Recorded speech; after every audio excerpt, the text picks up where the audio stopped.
జమ్మలమడుగు పట్టణం ప్రొద్దుటూరు రోడ్లోని టౌన్ చర్చిలో శనివారం సెమీ క్రిస్మస్ కార్యక్రమం నిర్వహించారు. ఈ కార్యక్రమంలో పట్టణంలోని పలువురు పాస్టర్లు పాల్గొన్నారు.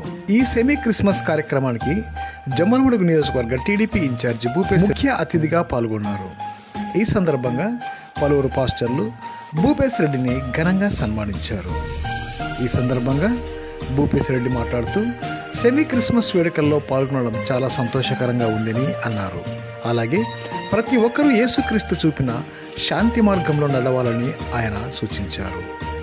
ఈ సందర్భంగా పలువురు పాస్టర్లకు భూపేశ్ రెడ్డి చేతుల మీదుగా నూతన దుస్తులను బహూకరించారు. ఈ కార్యక్రమంలో బిషప్ రెవరెండ్ సంతోష్ కుమార్ బాబు, రెవరెండ్ నాగూర్ బాబుతో పాటు టీడీపీ రాష్ట్ర కార్యదర్శి జంబాపురం రమణారెడ్డి తదితరులు పాల్గొన్నారు.